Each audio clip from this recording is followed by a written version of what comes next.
सूरज चव्हाण जिंकणार हे उघड होतं, नक्की होतं. मी ठरलेलं होतं असा शब्द वापरणार नाही, कारण बिग बॉसला ही कल्पना नसेल. त्याने एक इन्फ्लुएन्सर म्हणून, एक यूट्यूबर म्हणून, एक रील्स आणि इंस्टाग्रामवरचा अतिशय लोकप्रिय असा एक दादा कोंडके टाईपचा, मी त्याला भेटलो ज्या वेळेला बिग बॉसमध्ये मी गेलो होतो सगळ्यांना भेटायला, त्यावेळेला मी त्याला म्हटलं की उद्याचा दादा कोंडकेस तुझ्यावर चित्रपट निघतील आणि चांगले चालतील. ती कला आहे तुझ्यामध्ये, तो साधेपणा आहे, तो बावळटपणा आहे, तोच तुझा ॲसेट आहे, लक्षात ठेव. तू स्मार्ट असतास तर कधीच तुला काढून टाकलं असतं, पण तू स्मार्ट नव्हतास. तू पण जे होतास ते वागत होतास, खरा वागत होतास, प्रांजळ, प्रामाणिक, पारदर्शक असा वागत होतास, आणि लोकांना ते आवडत होतं. पण ही कहाणी इथेच संपत नाही.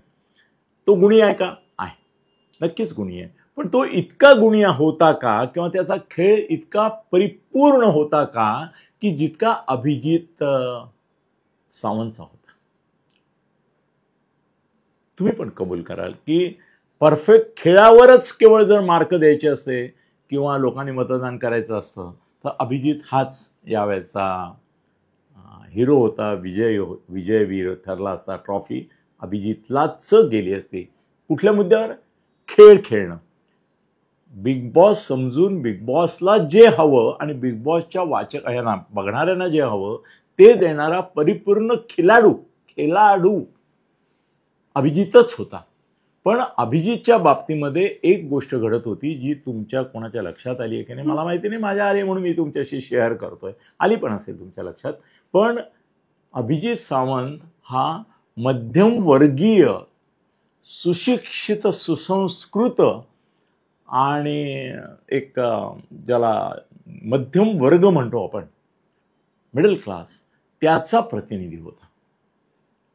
आणि थोडंसं त्याला ह्याचा पण टच होता, उच्च वर्गीयपणाचा, उच्च वर्णीयपणाचा पण टच होता.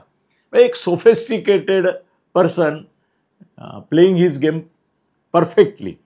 म्हणजे त्याचे सगळे जे कंगोरे आहेत, एंटरटेन करण्यापासून तर ते भांडण्यापासून प्रत्येक गोष्टीत नाट्य निर्माण करणं, तर ते नाट्य निर्माण करण्यात तो यशस्वी ठरत होता. कारण तो गेम हा एक नाटक समजून खेळत होता.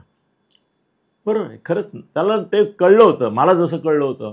आणि मी माझ्याही याच्यामध्ये, मी बिग बॉसमध्ये कसा वागलो याच्याबद्दलचे किस्से मी कधी फार शेअर केले नाही लोकांच्याशी, पण त्याला ते कळत होतं की मी कशा रीतीने मला प्रोजेक्ट करायचा आहे, लोकप्रिय करायचं आहे. पण त्याचं याच्या सगळ्याच्यामध्ये एक सोफिस्टिकेशन होतं. आणि यावेळेला पहिल्यांदाच मतदान जे प्रेक्षकांचं होत होतं ते अभिजन विरुद्ध बहुजन असं होत होतं. मी एक फार मोठं विधान करतोय. अभिजन म्हणजे मी मगाशी सांगितलं त्या व्याख्येत बसणारा तसा सोफिस्टिकेटेड, सुसंस्कृत, स्वतःला म्हणवणारा. संस्कृती ही वेगळी गोष्ट आहे मला माहिती आहे, पण सुसंस्कृत, सुशिक्षित, पांढर पेशा, मध्यमवर्गीय. ओके, आता मी बरोबर आलो. हा जो वर्ग आहे त्यांना मी अभिजन म्हणतो. तोय आणि बहुजन समाज, सामान्य माणूस, यांच्यातला हा संघर्ष बाहेर चालला होता. त्यामुळे जे व्होटिंग होत होतं ते मध्यमवर्गीय, पांढरपेशा समाजाचं अभिजित पण हा स्टेजपर्यंत नंबर 2ला पोहोचला ना. तो कसा पोहोचला? तर हा मध्यमवर्ग जो आहे, हा जो तथाकथित मिडल क्लास आहे, तो वर्ग अभिजित करता व्होटिंग करत होता आणि त्याचं परफेक्शन होतं त्याच्यामध्ये. म्हणजे अन्यथा जर सूरज नसता तिथे तर निकी आणि त्याच्यामध्ये फायनल झाली असती आणि तो विजयीच ठरला असता, याच्यात काही शंकाच नाही. पण सूरजमुळे काय झालं की प्रचंड प्रमाणावर बहुजन समाज म्हणतात ज्याला, सामान्य माणूस, सामान्यातलाही सामान्य माणूस, त्याला असं वाटत होतं की हा माझा चेहरा आहे, हा माझा प्रतिनिधी आहे. मी पण असाच गबाळा, येडा बागडा, पण वेश असावा बावळा, परी अंतरी असाव्या नाना कळा. बस सूरजचं वर्णन एका या एवढ्या ओळीमध्ये मी करतो. वेश असावा बावळा, परी अंतरी असाव्या नाना काळा, हे सूरजच्या यशाचं रहस्य होतं. ज्या पद्धतीने तो खेळत होता, त्या खेळापेक्षा त्याची जीवन कहाणी प्रभावी ठरली, लक्षात ठेवा. त्याच्याविषयी लोकांच्या मनामध्ये प्रेम होतं, सहानुभूती अधिक होती. अरे किती कष्टातून वर आलाय रे हा, किती याला सोसावं लागलंय. तर त्यामुळे जसं माहेरची साडीमधली नायिका जी आहे ती हतबल असते, अगतिका असते आणि अजिबात तिच्यामध्ये कुठे तेज नसतं आणि कुठेही आक्रमकता नसते आणि कुठेही ती संघर्षाला पण अशी उभी राहिलेली दिसत नाही, पण तरी माहेरची साडी 100 आठवडे चालतो. का? तर तिच्यावर झालेला अन्याय, अत्याचारच त्या बायका रडत रडत बघायला जातात. सूरजच्या बाबतीमध्ये त्याच्या जीवनाची जी अभूतपूर्व अशी संघर्षाची कहाणी होती, ज्याच्यातून तो वर आला. वर आला म्हणजे यूट्यूबवर लोकप्रिय झाला, इंस्टाग्रामवर लोकप्रिय झाला. तर तो त्याच्या त्या सगळ्या बावळटपणासकटच किंवा तो तसा आहे म्हणूनच लोकप्रिय झाला.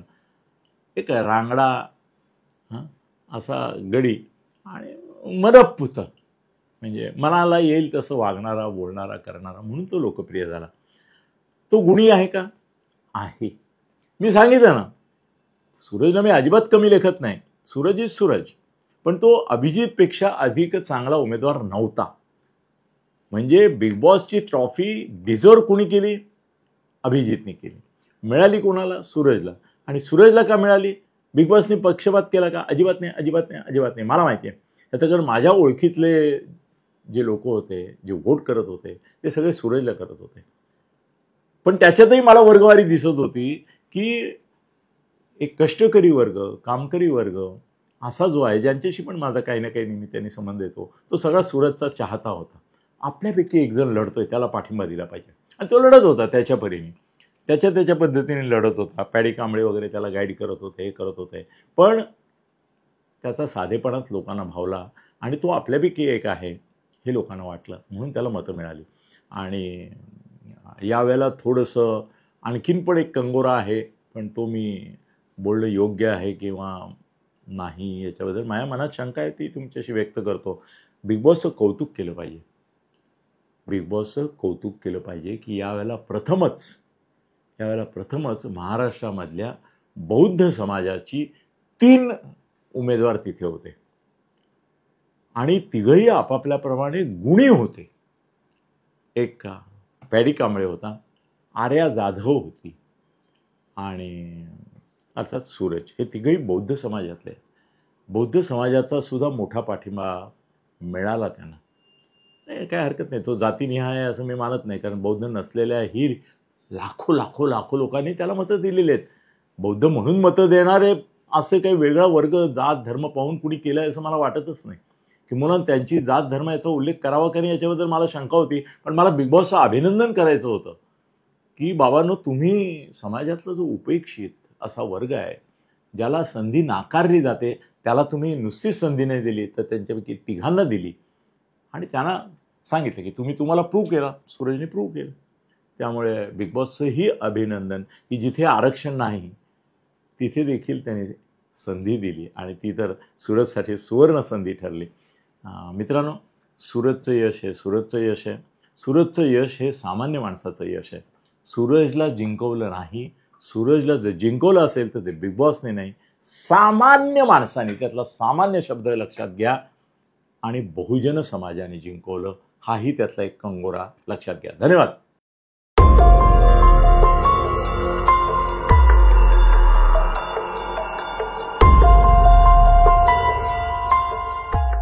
खळबळजनक गौप्यस्फोट म्हणजेच YouTube चॅनल अनिल थत्ते गगनभेदी. खळबळजनक गौप्यस्फोट म्हणजेच YouTube चॅनल अनिल थत्ते गगनभेदी.